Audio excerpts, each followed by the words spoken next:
আজকে জয়গাঁও 1 থেকে করেনি, দলসিংপাড়া আর জয়গাঁও 2 থেকে প্রায় 300 পরিবার, কত জন না 300 পরিবার আমাদের সঙ্গে যোগদান করে।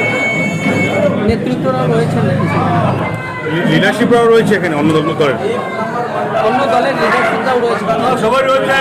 কংগ্রেসের একজন পঞ্চায়েত মেম্বার আছে, তো প্রধান ছিল আগে, উনিও জয়েন করেছে।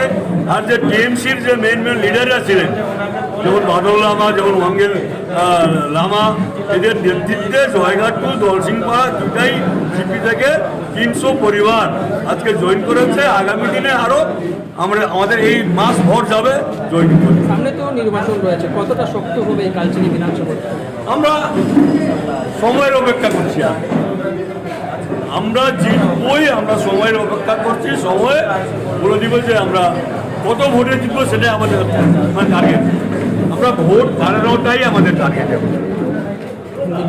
চলুন, এখানে আজকে 300-র বেশি পরিবার আজকে তৃণমূল কংগ্রেস দল এবং কংগ্রেস দল পরিত্যাগ করে তারা ভারতীয় জনতা পার্টিতে যোগদান করলেন।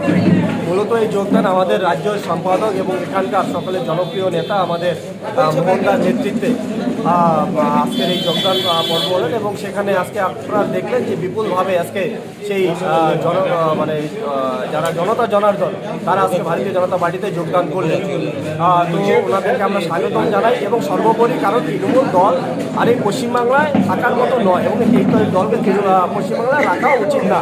তার কারণে এই দল যদি আগামী দিনে থাকে তাহলে পশ্চিমবঙ্গ পশ্চিম বাংলাদেশে পরিণত হবে।